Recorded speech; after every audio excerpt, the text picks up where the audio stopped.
Well, you give him candy and it just gets noisy back there, doesn't it? Get hyped up on sugar. Hyped up on sugar. John is one of my favorite books of the gospel. But John, if you read it, it gives you less of the details of the latter part of Jesus' life. There's much in John that is not mentioned. If you look in here, there's no mention of the Lord's Supper in John. There's no mention of them leaving as they're singing that hymn out of that upper room. There's no mention about the agony in Gethsemane. There's not even a mention about the kiss from Judas in John. John probably tells us least of the last days than any of the Gospels. Why would it be our favorite? Why would it be one that we would look at and really enjoy? Out of all the Gospels, this is my favorite. I'm just going to share one verse with you. Out of the book of John, in chapter 18. Let's look at verse 1.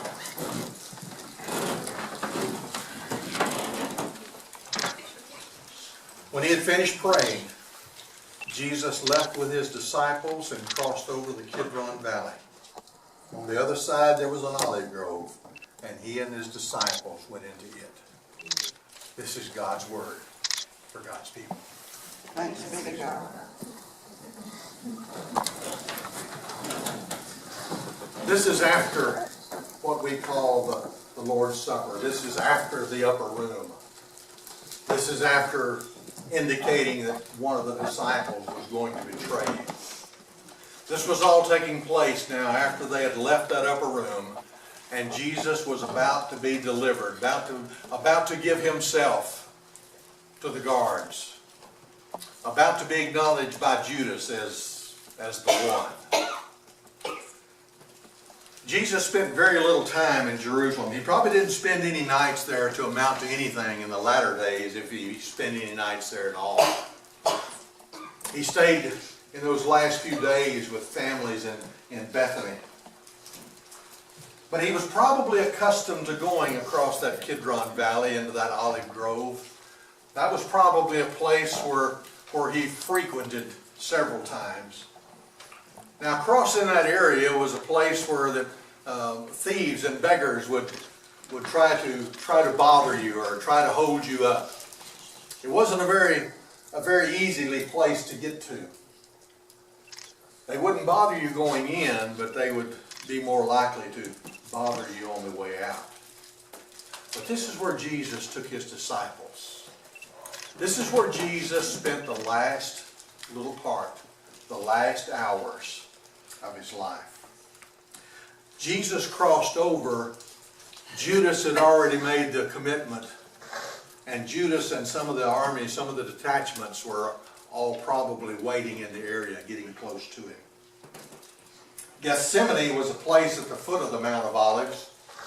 This was all an area that Jesus knew well, but this was a place where Jesus crossed over. He went over lonely into the loneliness that was about to await upon him, that was about to be there for him. Jesus knew about what was about to take place. He knew what was going on. He knew that everything that was about to happen was in God's will. It was in this area where he prayed, "Father, not my will, but thy will be done." All of these famous verses, all of these things that you hear so much in some of the other Gospels that are not in John, you remember. This is the place where it all began to happen. He left his 8 disciples there near the grove, and he took the 3 with him, you remember? The 3 that went with him at the Transfiguration, James, Peter, and John. He took those 3 with him on into that area, and they began to pray a little bit. This was the time when Jesus went back and found them asleep.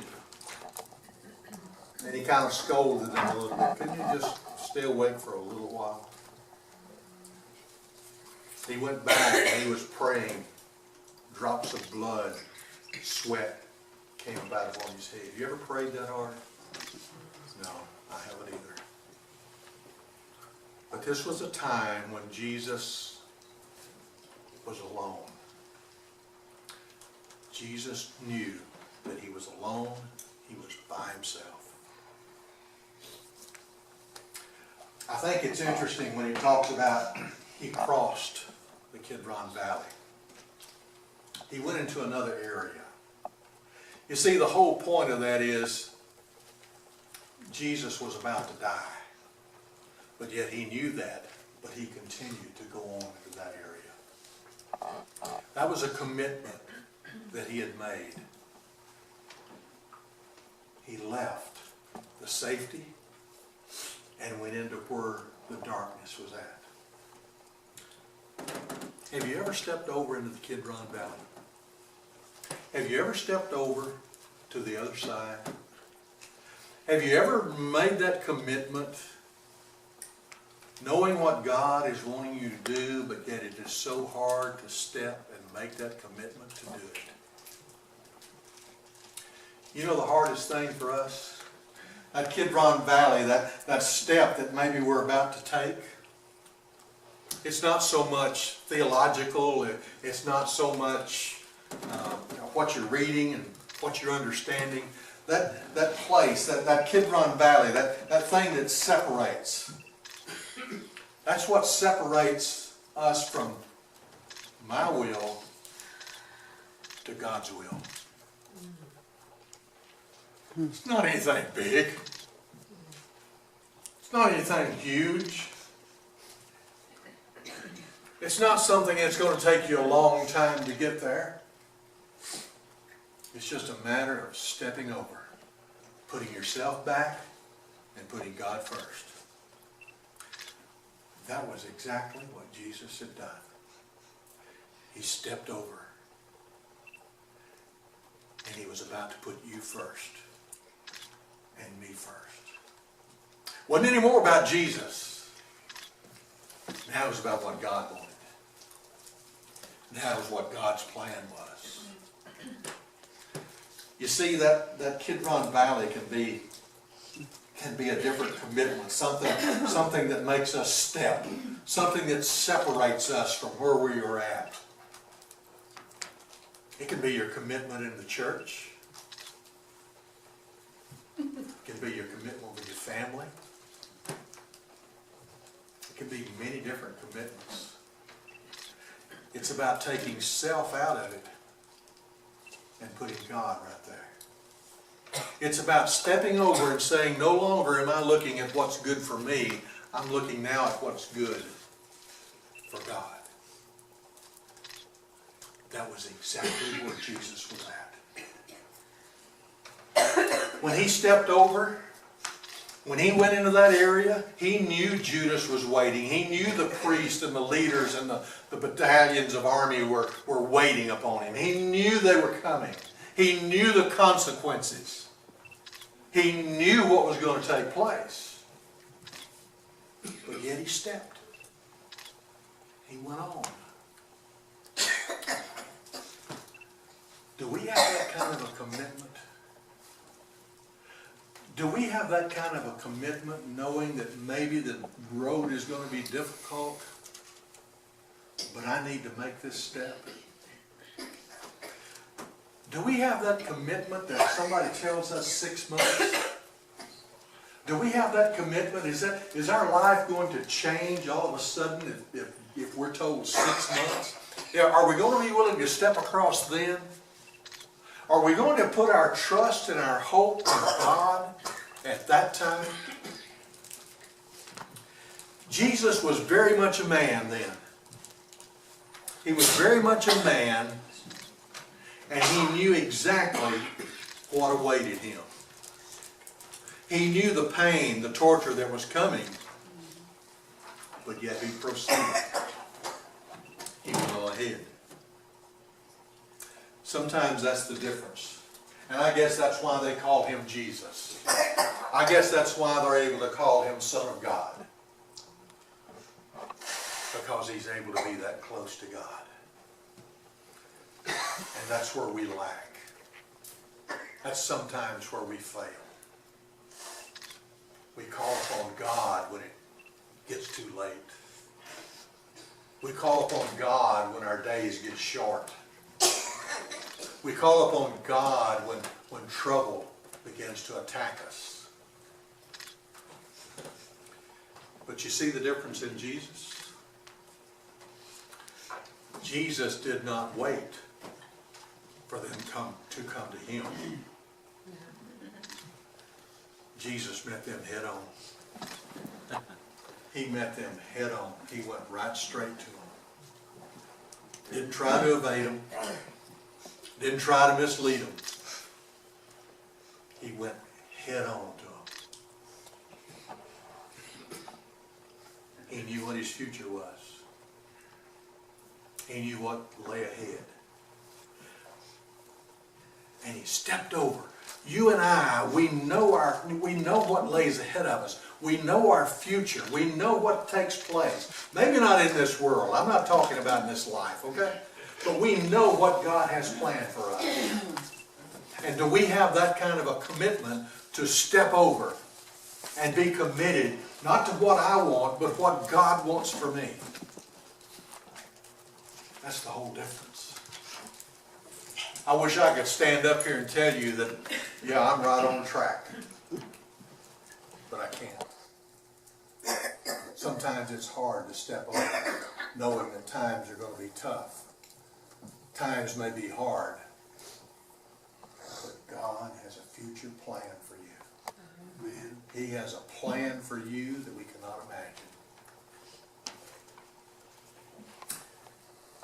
I think about all of this and how those people were beginning to gather. I think about probably how Jesus and maybe James and Peter and John began to hear the crowds as they begin to come. Some of the noise that was going on as they were beginning to approach into that area. I think of that verse in Matthew 26. In Matthew 26, Jesus said to them, "Let us be going." Let us go. People, sometimes in life we just need to say, let us be going. Let us meet it head on. Don't wait for it to come. Let us go and meet head on. That's what Jesus was all about. Those last days in his life, those last hours in his life. He knew God had a plan. He knew God had a future. And his disciples followed as much as they could. But they too were weak. But Jesus stepped across that valley and said, let's go. Let's go. Do we have that kind of faith? Do we have that kind of ability? Knowing to be in God's will, and yet we begin to say, let's go meet it. Whatever it is, let's go meet it. I may have told y'all this before, I don't remember. I had an uncle. I think at that time he was probably 65, 67. My age or a little younger. Had 4 kids. One of them had died as an early young adult. But my Uncle William was in the hospital. And he was struggling his last days. They had him on a breathing machine, helping him to breathe. That was about all that was keeping him alive. And he had tried to acknowledge to the nurses that he wanted to be taken off of that. He couldn't speak. But the nurses told the family he wants to come off of it.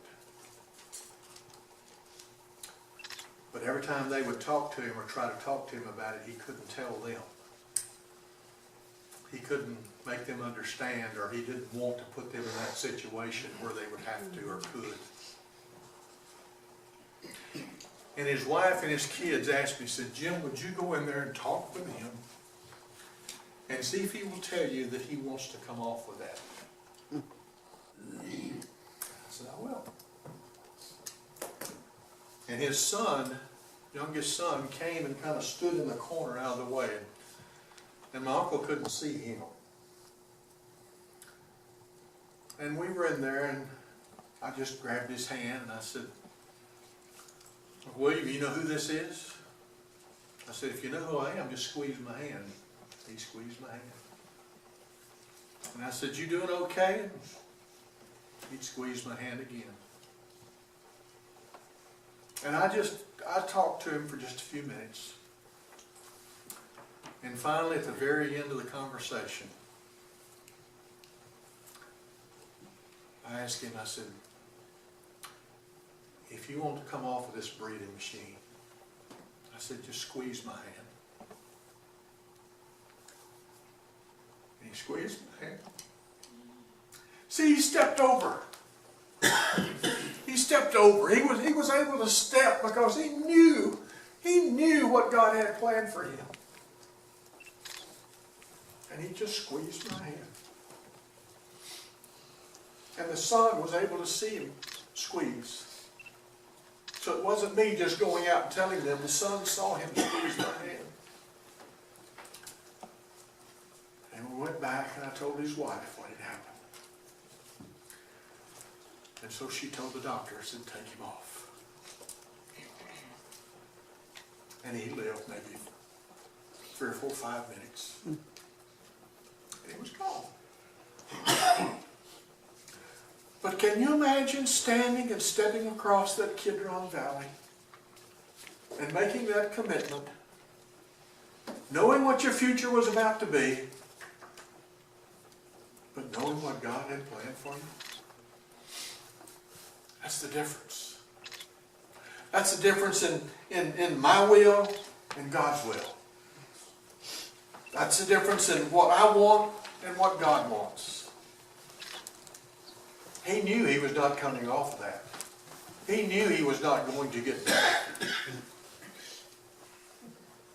You know, I thought about that for years. I thought about, what if he didn't understand what I was asking him? What if he didn't understand? What if he wasn't ready to come off? And then it was just as if God assured me. Jim, you asked him if he knew who you was and he squeezed your hand. You asked him other things and he squeezed your hand. He said it's all right. He knew what he was doing. Do we have that kind of faith? Do we have that kind of ability to step across into the loneliness or into the unknown that we've only read about or studied about or heard about and believe it? See, that's the difference. Jesus believed it. Amen. Jesus knew what his Father's will was. Jesus knew from an early age that he was going to be a sacrifice for the world. And he was willing to go through because he knew somehow God was going to take care of him. Now I'm talking about as the physical man. He knew God was going to take care of him.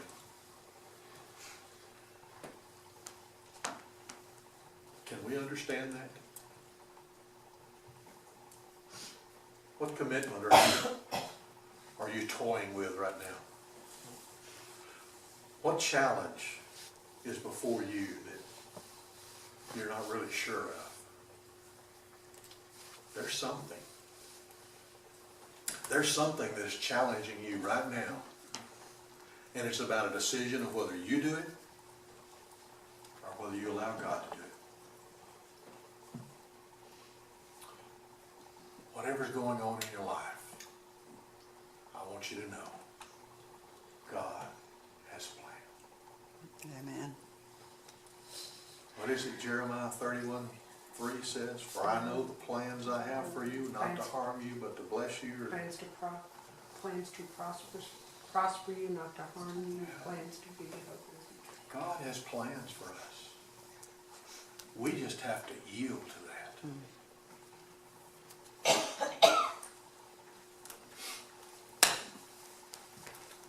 Here we are coming up on Easter. Time of sadness, but a time of joy. Can you imagine how many of us would have never been assured of what Jesus said had he not come out of that grave? We'd have never been certain then, would we? We would have never known if God had the power. He tried to tell them all the time what was going on. He did. They could not. They couldn't comprehend it. They didn't believe it until they saw it, did they? And those Thomases that said, well, I'm not going to believe it till I can touch him. Oh, yeah. Any Thomases among us today? Yeah. He just happened not to be there when the rest of them said it. And he couldn't believe the other. What they were saying.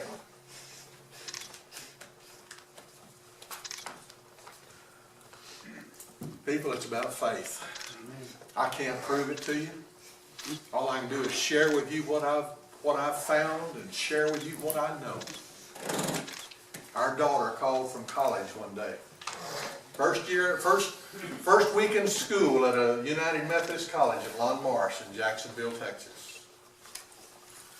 The assistant principal, the assistant professor, assistant dean was her professor. And there were things that were being told and taught that Nikki thought, what? What does she mean? She called us about nearly every night for a week. Every Monday night when she got through with that class. The first time she called us was, Daddy, where are the Bibles that say there's a God? I said, honey, you can begin in the first verse. In the beginning. I said, you can go from there. And this professor was putting thoughts and ideas that she wasn't accustomed to. And I just wonder about some of these kids in that college that were not grounded as she was and raised in the church and had her own mind. She called us wanting to know, how do you prove it? How do you prove it? Take it on faith, just look. Now come on now, you're quiet.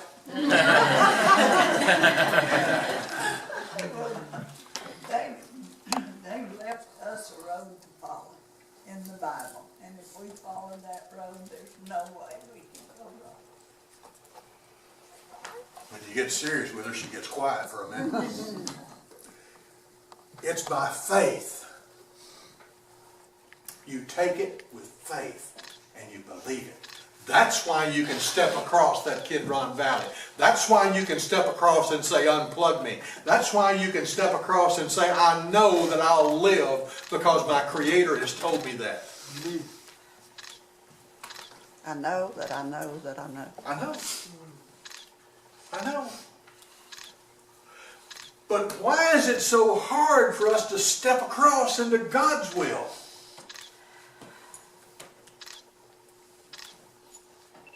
Because we live in the world.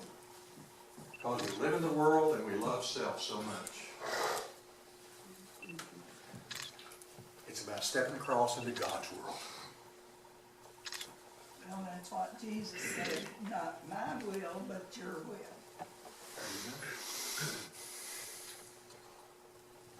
Step across. Make that commitment. Follow God wherever He wants you to go. Be willing to do what God wants you to do. Even if you know there is hardship waiting on you. Because one day, the storms are going to pass and the sun's going to come out. You know, this altar is always open. There's always a place right here. This can hold every one of us. whatever's on your mind, whatever's troubling your heart, whatever joy you have, you can come just open it up and share it with God. And you'll be surprised how much better you feel once you share it with Him. Won't you stand? We'll sing hymn 382. Have thine own way, verse 8.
But I'm going to use my phone in my prayer because at the end of our daughter's email at work, she says something I think so profound that I want to pray over y'all this morning. I thank you so much this morning, God, that you have given us this privilege of gathering together in love and celebrating the sunshine and looking forward to Easter services where we celebrate a risen Jesus. And I just thank you as I saw the sunrise this morning and I thought of that empty tomb. And because that tomb is empty, my spirit is full. And I pray over the people of this congregation this morning that when you're down to nothing, God is up to something. The faithful see the invisible, believe the incredible, and then receive the impossible. Bless the Lord, O my soul, and all that is within me. Bless His holy name. Amen.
And plus, when you go in the store, it's like, I'll talk with you later.